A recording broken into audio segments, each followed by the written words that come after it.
The mahogany walls of Thomas Harding's law office felt suffocating. Clara Sterling sat rigid in the oversized leather wingback chair, the heavy silence of the room punctuated only by the ticking of a grandfather clock.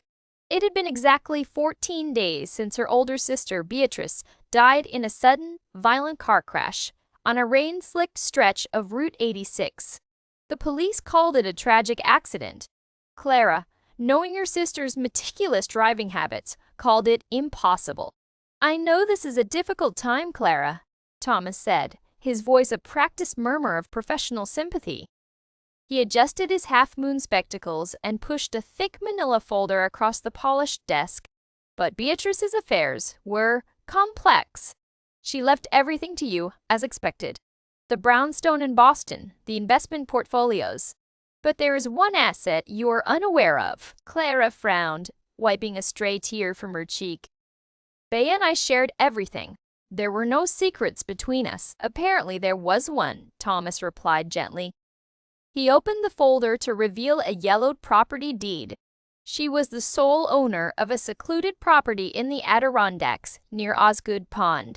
It originally belonged to your grandfather, Senator Silas Sterling. It was transferred to Beatrice a decade ago. It's a cabin, though estative might be a better word.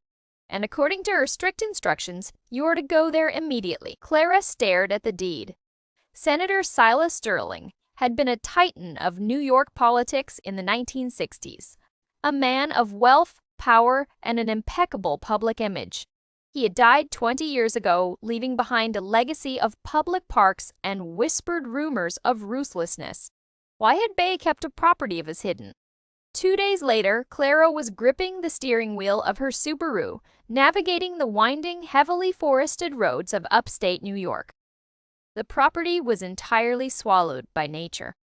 As Clara turned off the main county road onto a gravel path that hadn't seen maintenance in years, the canopy of ancient hemlocks blocked out the afternoon sun. At the end of the 2-mile drive sat the cabin. It was a sprawling, mid-century architectural marvel made of dark timber and river stone, now sagging under the weight of time and neglect. The windows were opaque with grime, and ivy choked the massive stone chimney.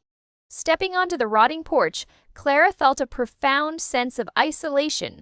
The only sound was the wind howling off the dark waters of Osgood Pond. She unlocked the heavy oak door with the brass key Thomas had provided. The interior smelled fiercely of damp earth, decaying pine, and stale, trapped air. Dust motes danced in the pale shafts of light that managed to pierce the dirty windows. The furniture was covered in yellowed bedsheets, looking like phantoms frozen in the gloom. Clara spent the first 2 days simply trying to make a corner of the massive house habitable. She scrubbed the kitchen, opened the windows to let the mountain air flush out the decay, and tried to ignore the hollow ache of grief in her chest. She kept waiting for her phone to ring, waiting for Bea's voice, before the crushing reality of her absence would settle back over her. It was on the 3rd afternoon, while measuring the dimensions of the master bedroom on the ground floor to order new rugs, that Clara noticed the architectural discrepancy. The master bedroom shared a wall with the expansive library. But according to Clara's tape measure, there was a gap. An 8-foot void of dead space existed between the back of the library's built-in bookshelves and the bedroom wall. Frowning, Clara walked back into the library. The back wall was lined floor to ceiling with heavy mahogany shelving filled with water-damaged encyclopedias and rotting novels. She began pulling the books down, throwing them to the floor in a growing frenzy. When the shelves were completely bare, she pressed her hands against the wood paneling at the back of the central shelf. It didn't feel solid. It sounded hollow. Clara retrieved a heavy iron fireplace poker from the hearth. With a deep breath, she swung it into the back of the bookshelf. The wood splintered with a loud crack, revealing darkness behind it. She swung again and again, her muscles burning, tears of frustration and adrenaline blurring her vision, until she had smashed a hole large enough to step through. She clicked on her heavy-duty flashlight and stepped into the void. Clara found herself in a narrow, dust-choked hallway that shouldn't have existed. At the end of the short corridor was a heavy steel door, the kind used for fallout shelters. It was secured with a massive, rusted padlock. Her heart hammered against her ribs. She ran to her car, grabbed a pair of heavy bolt cutters she had purchased for the overgrown gates, and returned to the dark hallway. It took all her body weight to snap the rusted shackle. The lock fell to the floor with a heavy thud. Clara gripped the iron handle, threw her weight backward, and pulled. The hinges screamed in protest, a metallic shriek that echoed through the empty cabin. The air that rushed out of the room was different. It wasn't just stale. It was perfectly preserved, dry, and smelling faintly of lavender perfume and stale tobacco. Clara shined her flashlight inside, her breath catching in her throat. She stepped over the threshold into a room that had been sealed for exactly 60 years. It was a parlor, meticulously decorated in the height of mid-1960s fashion. A pristine velvet armchair sat next to a sleek teakwood coffee table. On the table lay an ashtray holding the petrified remains of a cigarette, and beside it, a folded newspaper. Clara stepped closer, her trembling hand wiping the thick layer of dust from the paper. The Adirondack Daily Enterprise. Friday, November 4, 1966. The headline blared, "Search continues for missing heiress Evelyn Carmichael. Police baffled." Clara froze. Evelyn Carmichael. The name was local legend. She was the young, glamorous wife of a wealthy industrialist who had vanished without a trace in the autumn of '66. The case had captivated the nation. Her husband was suspected, the mafia was suspected, but no body was ever found and no arrests were ever made. It was the great unsolved mystery of upstate New York. Clara panned her flashlight around the room. In the corner sat a small, perfectly made bed. On a vanity desk rested a silver hairbrush, a bottle of dried Chanel No. 5, and a Smith Corona typewriter. Beside the typewriter sat a stack of paper and a leather-bound journal. But what made Clara's blood run cold was the floor. Near the door, there were deep, frantic scratch marks carved into the heavy oak floorboards. With shaking hands, Clara approached the vanity and opened the leather journal. The handwriting was elegant, but became increasingly erratic as the pages went on. October 12, 1966, Silas brought me here tonight. He says it's the only way to keep me safe from Elijah. He says as soon as the divorce is finalized, we can be together publicly. This room is a secret, a bunker from the Cold War he had built just in case. He locked the steel door from the outside. He says it's so Elijah's men can get in if they track me.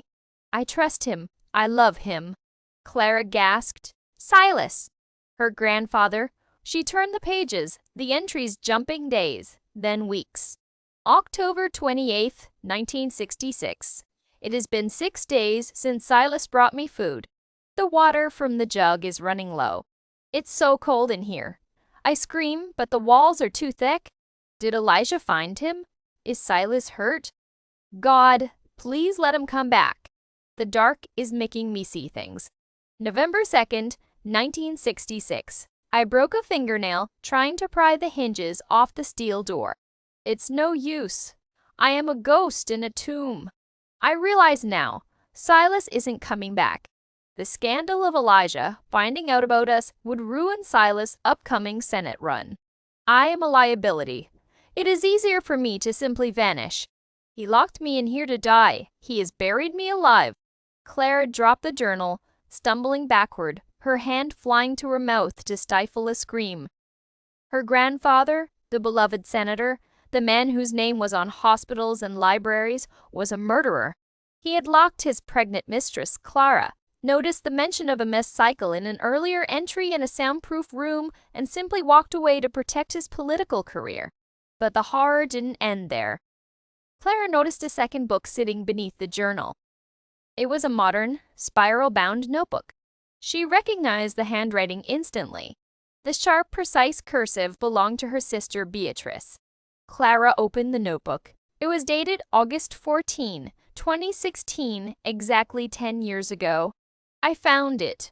Grandfather's lawyer gave me the deed to this place after grandmother died. I found the hollow wall. I broke the lock. I found her. Evelyn. Her remains were on the bed.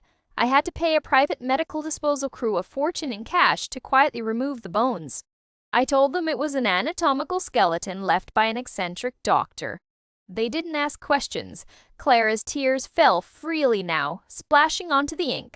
I should go to the police, Bea's handwriting continued. I should burn the Sterling name to the ground. But I can't. If the world knows what Silas did, the foundation will collapse. The charities we fund, the hospitals. Clara's career in the district attorney's office would be tainted by the scandal. I have to protect Clara. I have to carry this. Clara frantically flipped through the years of entries. She watched her sister's mental state deteriorate on the page. Bea documented her crushing guilt, her turning to sleeping pills, her endless nightmares of Evelyn scratching at the steel door. The final entry was dated 2 weeks ago, the morning of the car crash. I can't do it anymore. The silence in my head is too loud. The secret is a poison, and it has finally reached my heart. I'm leaving the deed for Clara in my will. She is stronger than I ever was. She will know what to do. I'm going for a drive. I don't think I'll be coming back. Clara fell to her knees in the dust of 1966, clutching her sister's notebook to her chest. A jagged sob tore through her throat. Bea hadn't died in a tragic accident. The weight of their grandfather's monstrous sin had crushed her. Bea had sacrificed her own sanity, her own life, to protect Clara from a truth too horrific to bear. The silence of the room, once a tomb for Evelyn Carmichael, now felt like a mausoleum for Beatrice.